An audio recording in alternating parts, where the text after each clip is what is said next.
All right, look. Back in 2013, 2014, I used to work as a lifeguard down in Fort Lauderdale.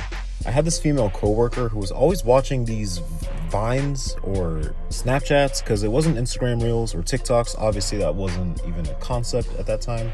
But she was always watching this woman on Vine or whatever, and I'm like, who? Because you gotta understand, the like I was like, who is this insane person? Like, she was saying the most outlandish shit, and just her voice was high pitched and just going crazy. I was like, can you please turn that off? Like, what are you listening to? Who do you think she was listening to? Few years down the line, all right, I hear this song Bodak Yellow, and I'm like, who is spazzing like this? Put the two and two together, like, wow, she like makes me. And like, I guess I realized like she was making music maybe around that time anyways. But regardless, I really liked Bodak Yellow. I was like, oh, this shit is really, so anyways, yeah, Cardi B.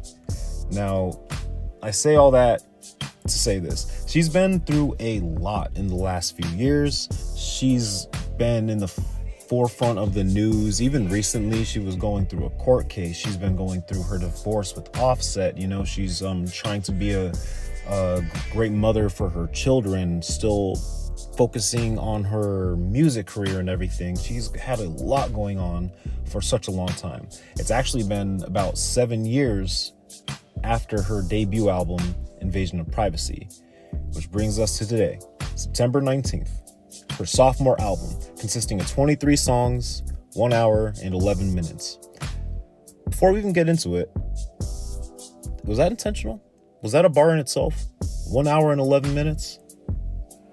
Kind of makes me wonder, that's the angel numbers for new beginnings. Am I the Drama? Now, I just gave this album a spin, and oh my God, she was going crazy. Like, I can't even lie. I cannot even lie. So we're going to dive right into this. I'm going to be talking about each song individually, and then I'm going to be going over the entire album. I'm going to make it as short as possible.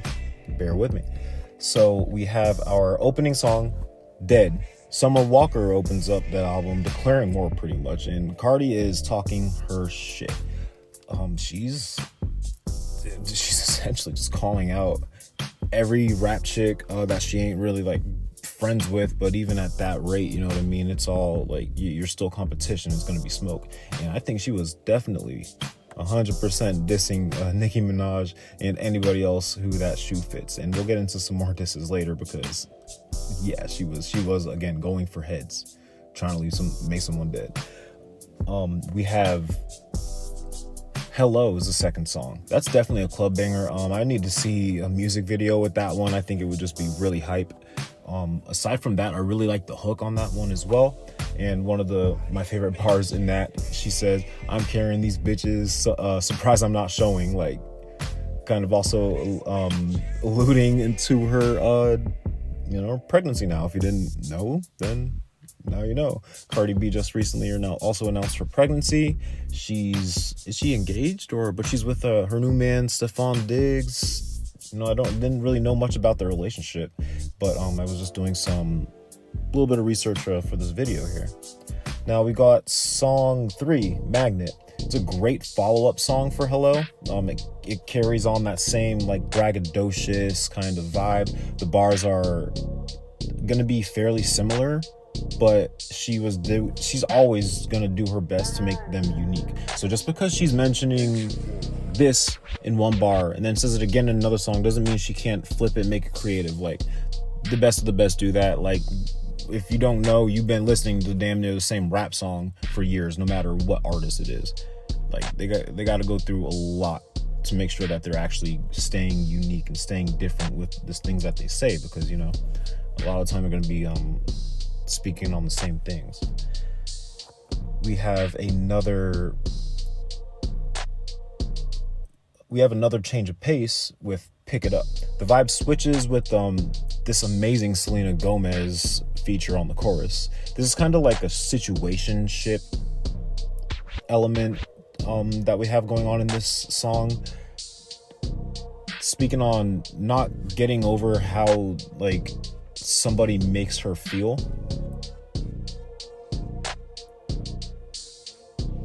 And hey, look, I mean, we all been there.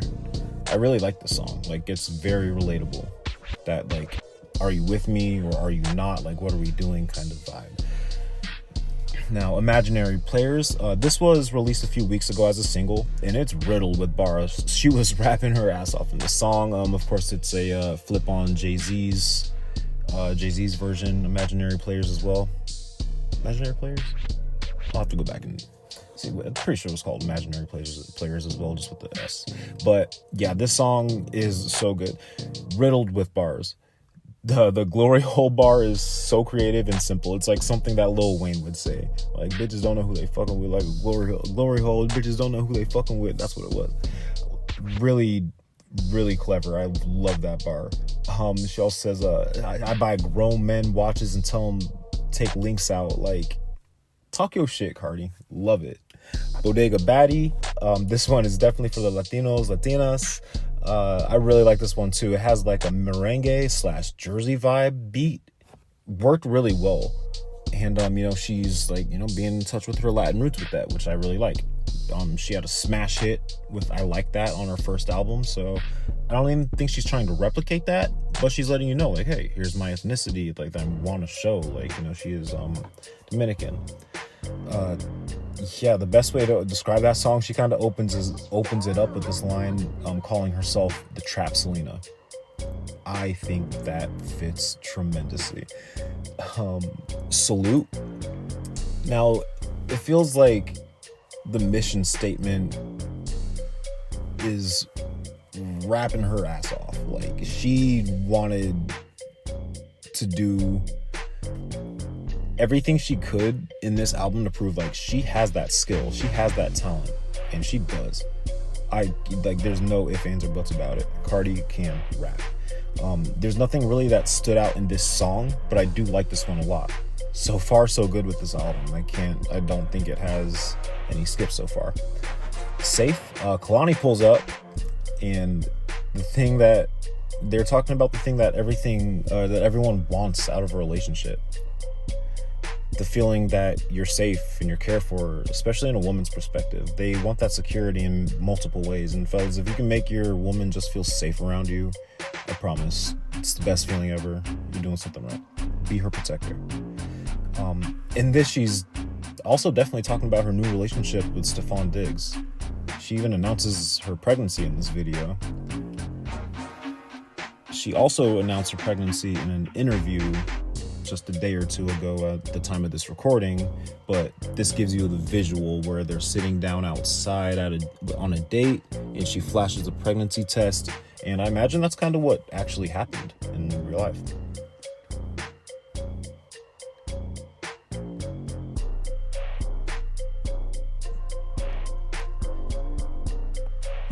Now, coming right after Safe, we have Man of Your Word. Now, here's where the album takes its turn with its atmosphere, because it goes from being more of a like, let me rap and like take a bitch head off, to getting in her emotions and getting a little bit more introspective. Man of Your Word, I felt this one. I really felt this one. She's definitely talking to Offset here. And yeah, get it off your chest, girl. Like, she's addressing the scandals and the public embarrassment that she had to endure throughout the whole relationship. She's She's reflecting on her wrongs and his. She says, "You are my twin, you are my person, but you were the evil version. You were me, but the evil version." That's a powerful line. This is a powerful song. I feel like anybody can relate to this as well. What's going on? Like, oh my God, not the Lizzo version of the Four Non Blondes song, What's Going On? Like that, I was not expecting that at all. Beautiful. Lizzo crushed it. Yeah, this song comes in after the previous and it just fits so well. It's literally her asking, hey, what's going on in this relationship? Why do things feel the way that they are? Like, are things not the same anymore? Again, haven't most of us been here before? Whether it's due to infidelity or just loss of interest, she's kind of hitting home here. Like, what's going on with us? Can we please sit down, like, figure out what is happening? She even references Be Careful from her debut album, Invasion of Privacy, saying, don't play with my heart, be careful with me. Like, you do me dirty, I can do you just as dirty, if not worse. I do feel like this song and Man of Your Word could have been traded places in the track list, but it still works out fine. Still totally works out just fine. And one more time, Lizzo.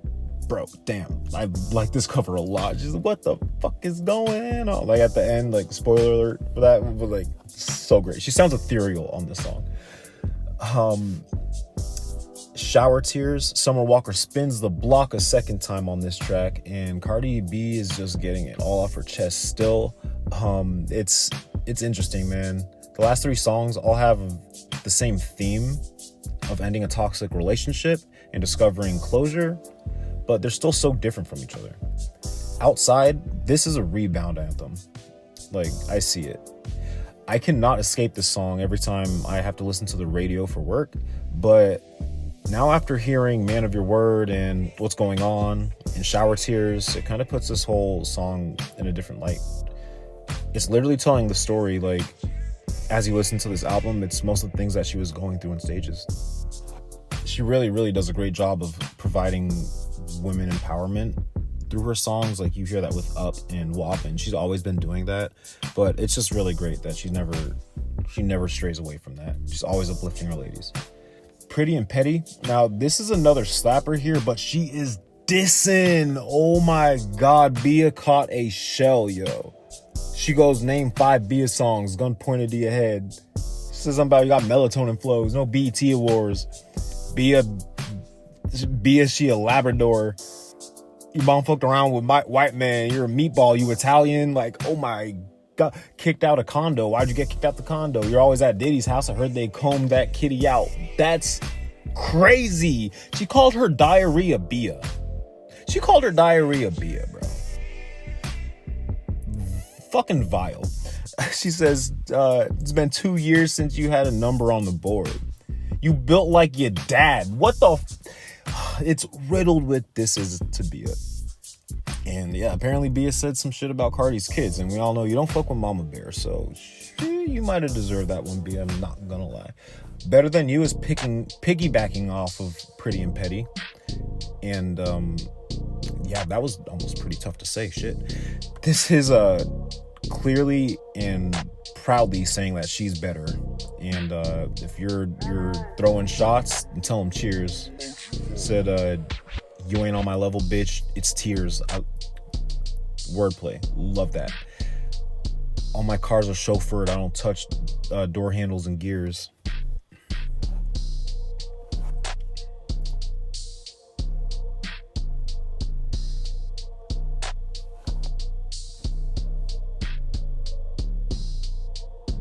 Better than You, piggybacking off of Pretty and Petty. Holy crap, that was almost pretty tough to say. She's clearly and proudly saying that she's better. They throw in shots, then tell them cheer. What the fuck? They throw in shots and tell them bitches cheers. You ain't on my level, bitch. It's tears. All my cars are chauffeured. I don't touch door handles and gears. Like, yeah, she's barred up. She's barred the fuck up. Like, what? She says so much dope shit in this song, in this whole album. And the most honest line she has here is, can't be modest. Like, she says, can't be modest. This is so true. And why would she be? Cash Cobain comes in at the latter end of this track, and I'm not gonna lie, I don't know what the fuck he said. I don't know what he said. Like, I can't really make out a single word when I was listening to it, and I thought it was interesting. Like, they put him at the end of the song where there was like down tempo and a downbeat.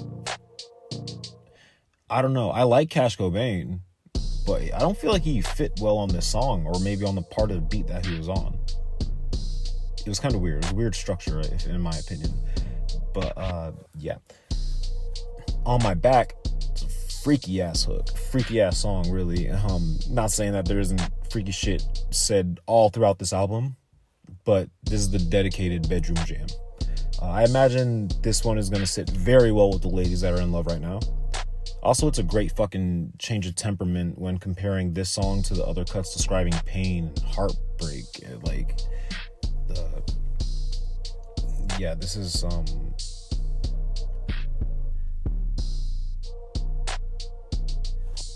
yeah. Time.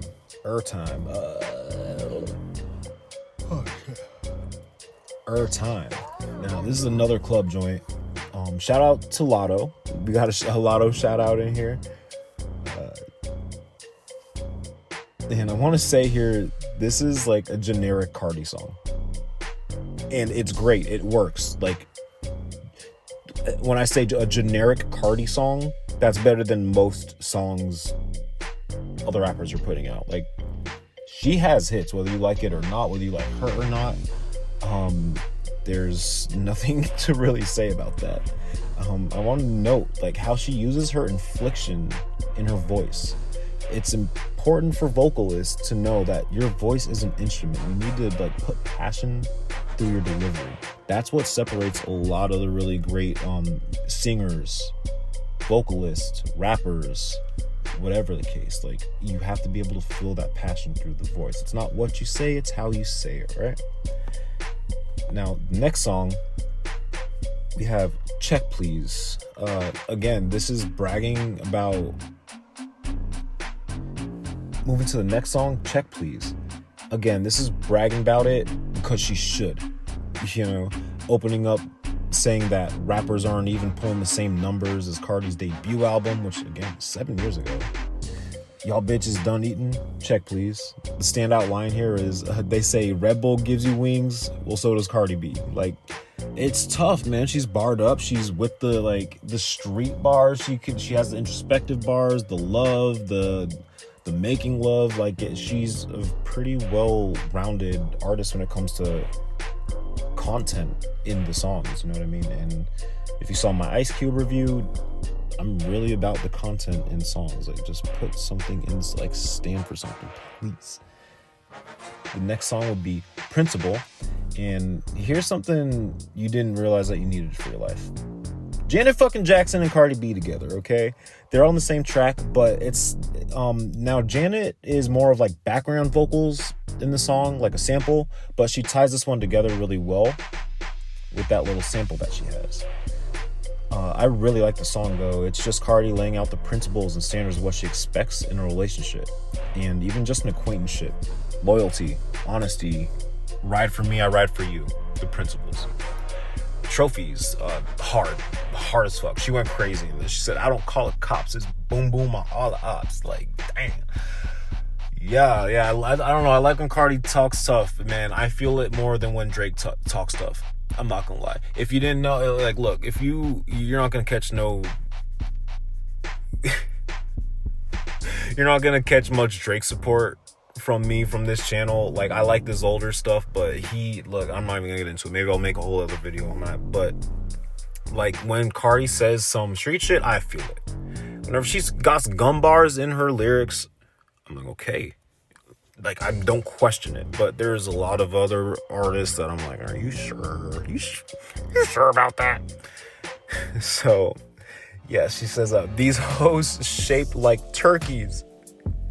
Like turkeys. Yo, Cardi has always blended comedic bars in her verses, and that's why she has the following that she has. Like I said earlier, my coworker who was watching her videos, she wasn't watching music videos, listening to music. She was just watching Cardi talk and be herself. That's what made Cardi who she is today. She was just authentic to herself. She was loud. She didn't give a fuck what you had to say about it. She was extremely funny. Yeah, she did some crazy shit in her past. Who hasn't, I guess? But, like, okay, maybe she did some, like, real crazy shit in her past. But we're just talking about music here, okay? Yeah, she's unapologetically Cardi B. And look, originality works, y'all. Coming up on the last couple of songs, we have Nice Guy. This might be the standout feature on this album. I'm loving how Tyler came onto this hook. Like, from start to finish, this song might be my favorite song on the whole album. And I like the beat a lot, too. It reminds me of, like, some 8-bit video game type shit. But the content in the song is also really good. It's more of that I ride for you, if you ride for me kind of vibe. Like the couple of the last songs, actually. Coming up onto technically the last song here, Killing You Hoes, the outro. This is the cherry on top, man. The beat is more mellow and her delivery softens, but she is rapping just as good as any other song on this project. She's rapping better than majority of the rappers in recent history, actually, man or woman. One of the bars I liked, she said, light on the makeup, heavy on the jewelry. She says in the hook, I ain't come here to play, I'm killing you hoes. And like, we had a long hiatus with her last album drop and this one, but we were blessed with many features. She's never like stood totally out of the, like, you know, the public eye and everything. She's been there, dropping some songs, been on some other people's songs, and that's great. Because Up and WAP are the very last two songs on this album, and I'm sure you can rap that shit word for word just off of the title of the song alone, right? And it's a genius decision putting these at the end of the album to reduce skips. Because, yeah, we know these songs very well. And look, they still hold up years later. Like, they're really good. Yeah, so just going back just a little bit. I ain't come here to play, I'm killing you hoes. I think she did just that. She sent all the shots that she needed to. She didn't name drop Nicki, but you know whenever somebody's dissing somebody, right? Like the first song, go listen to it. Tell me she's not dissing Nicki in that. And then she tells you clearly, she says her name very like many times in Pretty and Petty. She's clearly dissing Bia. If it wasn't a diss to anybody else, then she would say something respectfully, like she did with Lotto. She said, "Yeah, bad yellow bone, something like Lotto." I forget what the line is exactly. I didn't write it down here. But overall, this album takes you through a little trip here. Like, she again has her braggadocious bars. She has those introspective bars. She talks on just about everything. She even in the last song, you can kind of tell like she's mentioning the trial that she was put under a few weeks back. So she's laying it all out on the table. And the awesome thing with having 7 years between dropping a work of art is you have experience, you have life, you have things you can pull from now to actually make the content worthwhile. Cardi has matured as an artist. She's a mother of soon to be 4 now. Gonna be on her second marriage. Like, she's a grown-ass woman. And she has her songs that are like the club bangers, of course. That's her job and what she's supposed to do. But she's not straying or shying away from showing that she has evolved. She has matured. She has been through things and she has been hurt.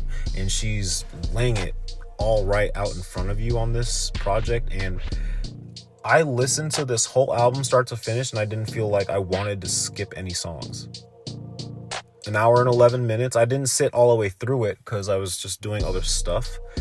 But like, so I would pause and play here and there, but not a single like song you need to skip on this album. Like, just depends on your preference, maybe. So I could see some people skipping Bodega Baddie, but if you have an eclectic taste in music, you'll like that song, I promise you.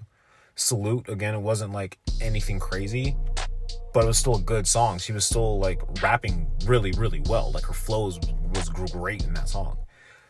All these songs, I'm looking down the track list, the features came through and did their job. Cardi came through and really did her fucking thing, man. I'm so proud of her. I'm so happy for her. Side note, I'm also happy for Offset. His last album was incredible. He got his closure, it seems like, as well, and got to kind of put his feelings out there. I don't know how many times that man like did what he did with cheating and everything, but like, man, they both been through a lot and put each other through a lot publicly. And to just see side by side their latest projects, like, they're in a good place.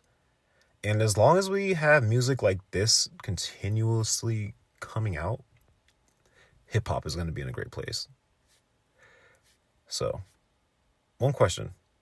Am I the drama? Make sure you get my album, Jimmy. It's almost... Tell people in your show to get my album. Thank you. Yeah. So wait, when does it come out? It comes out September 19th. September 19th, this Friday. Go get it now. All right, Tell your audience, so then I'm gonna be homeless. Cardi B, everybody. Tickets are on sale for a new tour, September 25th. The album's out September 19th.